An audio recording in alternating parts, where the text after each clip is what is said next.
When you are standing in your power, people are going to find a way to project their thoughts, their insecurities of how life should be in their reality onto you. I had an experience today where it triggered me a little bit, so I'm going to tell y'all about it. And the gentleman was like, oh, it must be hard for you to date. I'm literally minding my business, right?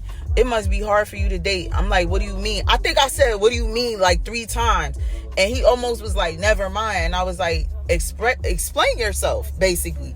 And he's like, because you do Pilates, you do yoga, you weightlift, you got this, you do that, you do this.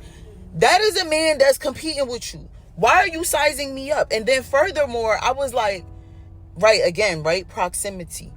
I'm like, you're married, so why do you care about my dating life?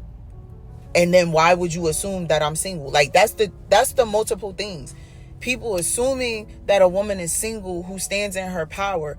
And then the other thing, projecting her singleness because of her power.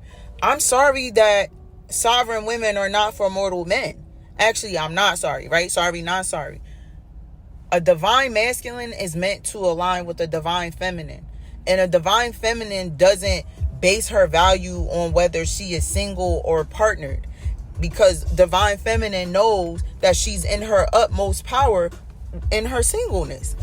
But it triggered me, y'all, because back in my early 20s, I had a friend who had a husband who I was watching their child for them. And when he came to pick up his child, he used to always like throw jabs at me, right? So one time he was like, yo, you want to be single forever because don't know man what a woman who got everything that you got. And I'm like, what are you talking? That shit had hurt me, y'all.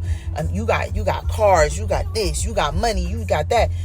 And your kids are well behaved. So a man's going to look at you and be like, why do I need to come in her life? And that shit hurt me until I began mastering myself.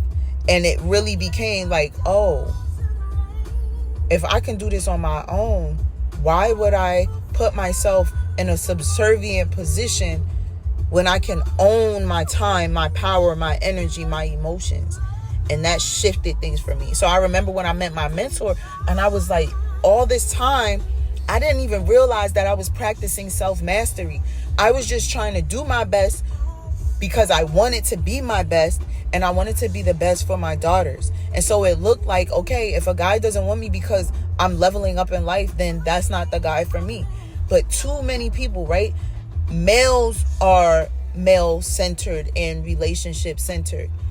So because I've been centering myself all these times, I know that my life is going to look different.